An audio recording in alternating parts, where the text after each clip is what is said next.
ፊልሙ የሚጀምረው ዓመታዊ በሆነው የቻይና ኮሪያ ግንኙነት ስብሰባ ላይ ነው። ይህ ስብሰባ ደግሞ የተዘጋጀው ቻይና ውስጥ ነበር። እዚህ ስብሰባ ላይ ደግሞ ሲዮንጊ የተባለች በሁለቱ የቻይናና የኮሪያ ሚኒስትሮች መካከል የሚደረገውን ንግግር የምታስተረጉም ሴት ነበረች። በቃለ መጠይቁም ጊዜ ሁሉም ሚኒስቴሮች ሲዮንጊን በጣም አመሰገኗት። እሷም ስትታይ በጣም ደስተኛ ትመስላለች።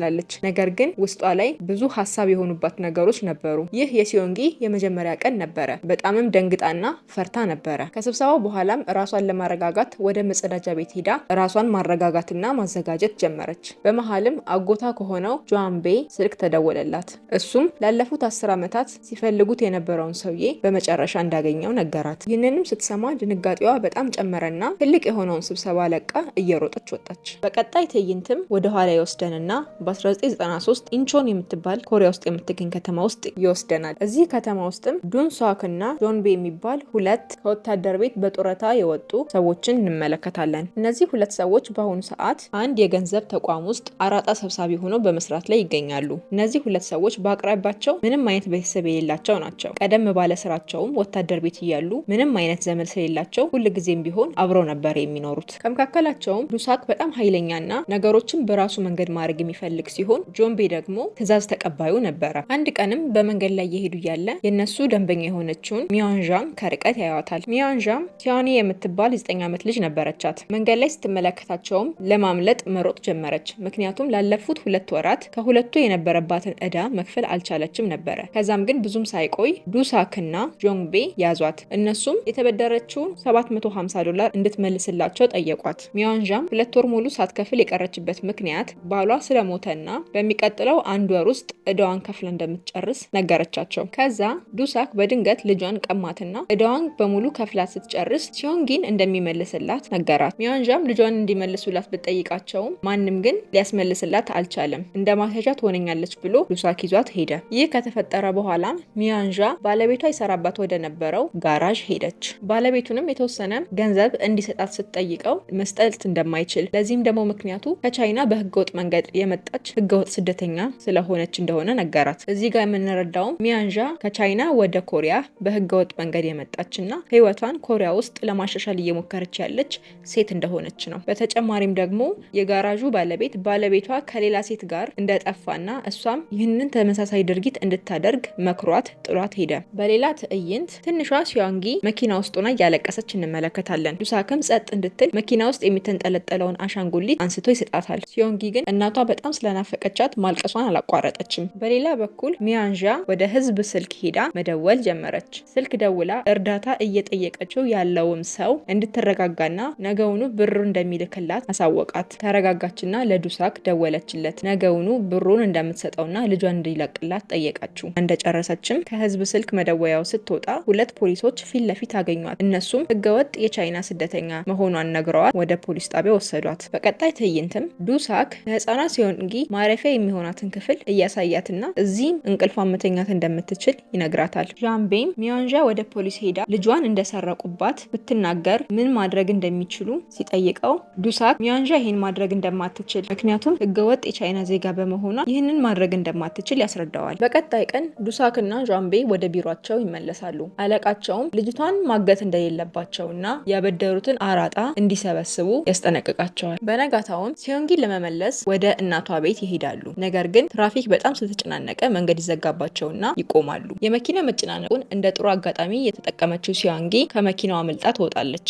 እሷን ለመያዝ ቢጥሩም ግን ሁለቱም ሊያገኟት አልቻሉም። ቀኑን ሙሉ በአንድ እግር ጫማ ከተማውን ስትዞር የቆየችው ሲዮንጊ አመሻሽ ላይ ቤቷን ታገኘውና ወደ ቤቷ ትገባለች። ነገር ግን ቤት በምትገባበት ጊዜ እናቷን አላገኘቻትም። በቀጣይ ቀንም ዱሳክና ዣንግቤ ወደ ፖሊስ ጣቢያ ይሄዳሉ። በዚህም እናትየዋን እዛ ያገኟታል። ፖሊስ ጣቢያም ሲያነጋግሯት ሚያንዣን ወደ ቻይና ዲፖርት ልትደረግ እንደሆነ ይረዳሉ። ስላበደሯት ገንዘብም ሲጠየቁ የሲዮንጊን አጎት ስልክ ትሰጣቸዋለች። ይህ ሰውም ዕዳዋን እንደሚከፍልላት ነግራቸዋለች። ዱሳክንም ልጇን በደንብ እንዲንከባከብላትና እንዲጠብቃት ተነግረዋለች። ከዚህም ጋር አያይዛ መልእክት ማስቀመጫና የእሷንና የልጇን ፎቶ አንድ ላይ አድርጋ ትሰጠዋለች። በሌላ ትዕይንት ደግሞ ሲዮንጊ ቤት ውስጥ ያለውን የራሷ የሆነ ዕቃ በሙሉ ሰብስባ ስትወጣ እንመለከታለን። ከመውጣቷ በፊት ደግሞ እናቴ ፈልጌ ያገኝሻለሁ የሚል መልእክት ጠረጴዛ ላይ ጽፋ አስቀምጣ ትሄዳለች። ከትንሽ ሰዓታት በኋላም ዱሳክ ሲዮንጊን ለመፈለግ ወደ ቤት ይመጣል። ነገር ግን የተቀመጠውን መልእክት ብቻ ያገኛል። በሌላ በኩል ሲዮንጊ እናቷን እናቷን ፍለጋ ከተማውን በሙሉ ስታስስ እንመለከታለን። ምስኪኗ ሲዮንጊ ግን እናቷ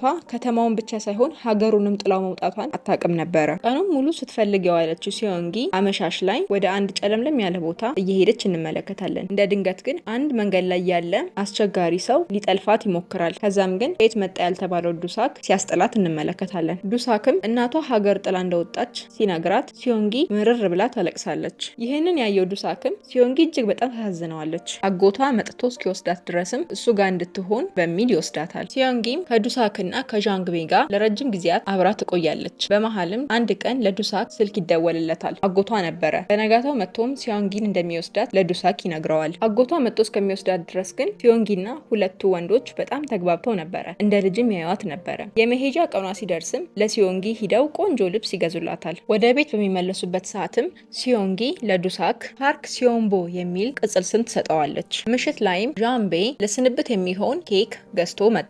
ሲዮንጊ ግን ደስተኛ አልነበረችም። ሁለቱን ጥላ መሄድ አልፈለገችም ነበረ። በቀጣይ ቀን ዱሳክና ሲዮንጊ አጎቷን ለማግኘት አውቶቢስ ተራ ባስ ለመጠበቅ ይሄዳሉ። በተጨማሪም እናቷ የሰጠቻትን የመልእክት ማስቀመጫ ይሰጣታል። ምንም አይነት ችግር ካጋጠመሽ በዚህ መልእክት ማስቀመጫ እንድትደውይልን ብሎ ከዚህም ጋር አብሮ የምትወዳቸውን ዘፈኖች የምታዳምጥበት የሲዲ ማጫወቻ ይሰጣታል። ይህንን ስጦታዎች የተመለከተችው ሲዮንጊም ዱሳክን ደስ ብሏት ታቅፈዋለች። ከዚህ በኋላ የሲዮንጊ አጎት የሆነው ቾይ ይመጣና ራሱን ያስተዋወቃቸዋል። ቾይ ከዚህ በፊት ትንሿን ሲዮንጊ እንደተተዋወቃት አሁን ላይ ግን እንደማያስታውሳት ሲገልጽ ሲዮንጊም ሰውየውን እንደማታውቀውና ትዝ እንደማይላት ነግራቸዋለች። ቾይም እናቷ የነበረባትን ዕዳ ይከፍልና ህፃኗን ይዟት ይሄዳል። ነገር ግን ዱሳክም ሆነ ሲዮንጊ በመለየታቸው በጣም ከፍቷቸው ነበረ።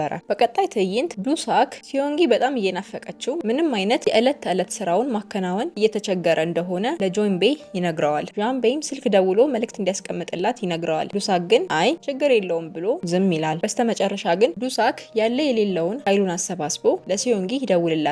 ነገር ግን ምንም አይነት ምላሽ አላገኘም ነበረ። በጣም የተጨነቀው ዱሳክም ወደ ቾይ ቤት ይደውላል። ሚስቱም ስልኩን አንስታ አሁን ላይ ቾይን ማግኘት እንደማይችል ተነግረዋለች። ነገሩ ያልጣመው ዱሳክም የቾይን አድራሻ ያፈላልግና ወደ ቤቱ ይሄዳል። ቦታው ላይ ሲደርስ ግን ቾይ ሰክሮ ያገኘዋል። ህፃኗ የት እንዳለች ሲጠይቀውም ከጥሩ ቤተሰብ ጋር እንደሆነች ይነግረዋል። ዱሳክ አስጨንቆ ሲይዘው ግን ቾይ እውነቱን ተናገረ።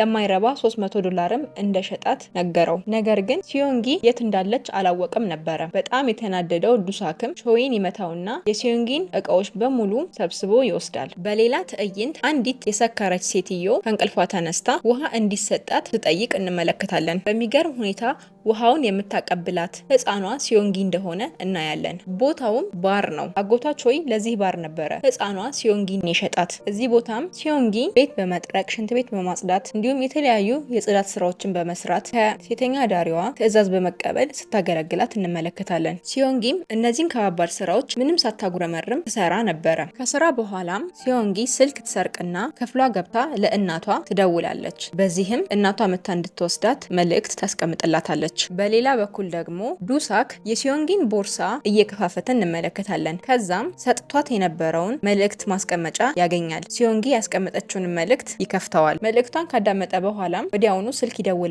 የሱን ስልክ ቁጥር ይነግራታል። ነገር ግን የት እንደሆነ አድራሻው አልነገራትም ነበረ። ሲዮንጊም መልሳ ለመደወል ስትሞክር አድራሻው በትክክል ስላልተጻፈ ዱሳክን ማግኘት አልቻለችም። በሌላ ቀን ባር ውስጥ ያለ ሰውዬ በሰካር መንፈስ ብርጭቆውን ሲወረውር ግድግዳ ላይ ያርፍና የሲዮንጊን ፊት ይቆርጠዋል።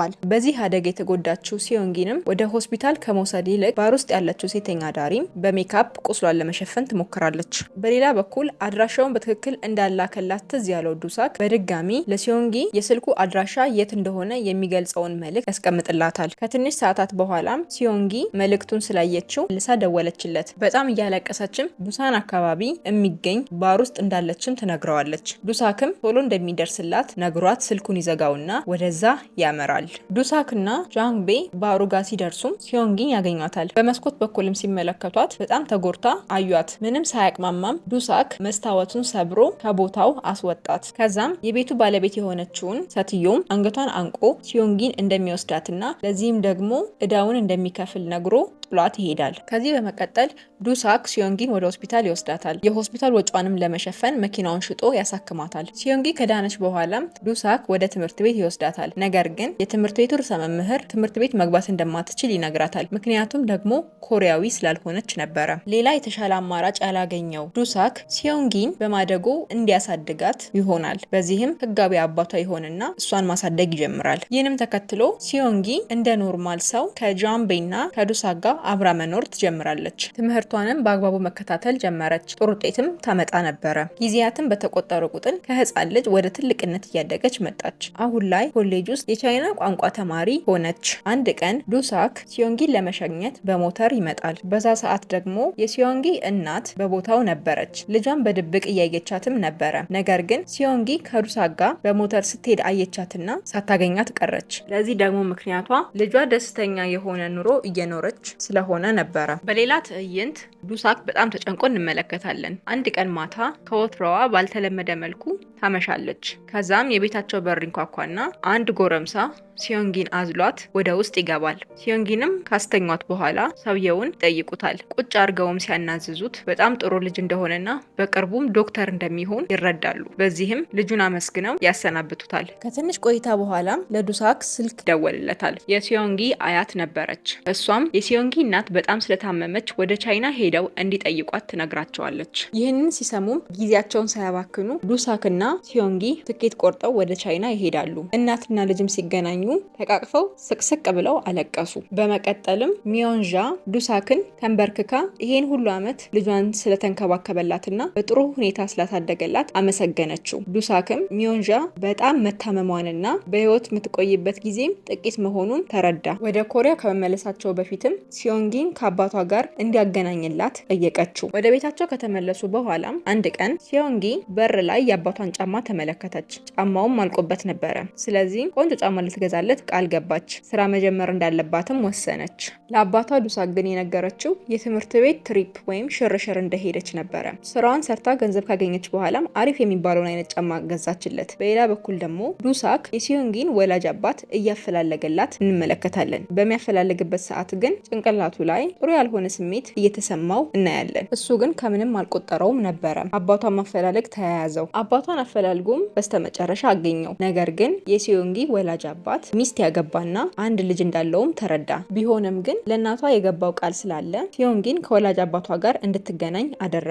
ሲዮንጊም ወላጅ አባቷን እያናገረች እያለ ዱሳክ ከርቃት ይመለከታቸው ነበረ። ከዛም ጥሏቸው ሄደ። ቤት ከገባ በኋላም ልቡ ተረበሸ። ሲዮንጊ እሱን ጥላው ከወላጅ አባቷ ጋር እንደምትሄድ አሰበ። ይህን እያሰበ እያለ ግን በመሃል ሲዮንጊ ስልክ ደወለች። በጣምም ደስ አለው። ሲዮንጊም ለመጀመሪያ ጊዜ አባቴ ብላ ጠራችው። ለምን ጥለኸኝ ሄድክም አለችው። ቅድም ከተለያዩበት ቦታ ላይም ሆና እየጠበቀችው እንዳለና መጥቶ እንዲወስዳት ጠየቀችው። ዱሳክም ተስማምቶ በጣም ደስ እያለው ወደ እሷ መሄድ ጀመረ።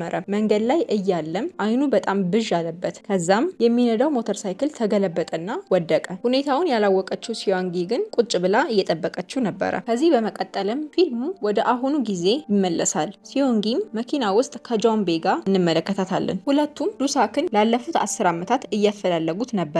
ዱሳክም ወድቆ ተገኝቶበታል የተባለበት ቦታ ሂደው ቢያዩም ግን በቦታው ያገኙት ዱሳክ አልነበረም። በመንገዳቸው ላይም ሲዮንጊ ድሮ ልጅ እያለች ታየው የነበረውን ማስታወቂያ ተመለከተች። ዣንቤንም ይህንን ማስታወቂያ እንደምታውቀውና ወደ ፖሊስ ጣቢያ መሄድ እንዳለባቸው ትነግረዋለች። ከጃንቤ ጋር ሆናም ፖሊስ ጣቢያ ትሄዳለች። ላለፉት 10 ዓመታት እዚህ ፖሊስ ጣቢያ ዱሳክን ሲያፈላልጉ ነበረ።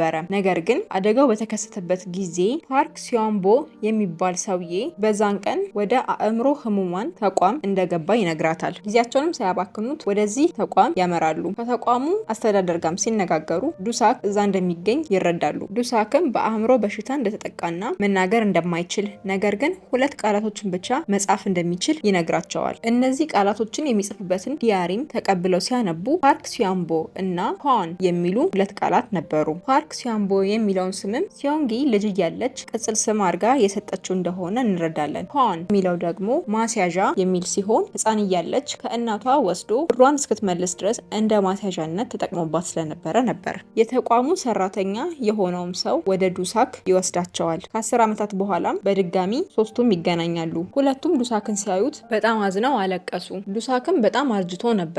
ማን እንደሆኑም ማስታወስ አልቻለም ነበረ። ነገር ግን ድሮ ለሲዮንጊ ሰጧት የነበረውን የሲዲ ማጫወቻ ይዞት ነበር። ሲዮንጊም ከ10 ዓመታት በፊት ልትገዛለት የነበረውን ጫማ አውጥታ ስትሰጠው ዱሳክም ለወደፊት ይጠቅማታል ብሎ ገንዘብ እየቆጠበላት እንደነበረ፣ በስሟ ብዙ ገንዘብ አስቀምጦላት እንደነበረ አወቀች። ይህንንም ስታቅ ደግሞ ከቅድሙ የበለጠ በጣም አለቀሰች። አባቷንም አቅፋ ከዚህ በኋላ እንደምትንከባከበውና ከጎኑ እንደማትለይም ነገረችው። በፊልሙ መጨረሻ ላይም ሲዮንጊ ስታቅፈው ከዓይኖቹም ባይወርዱ ነበረ። ለ10 ዓመታት ጠፍታው የነበረችውን ልጁን እንዳስታወሳትና እንዳገኛት ተሰምቶት የደስታ እንባ ከዓይኑ ወጥቶ እያለቀሰ ነበረ።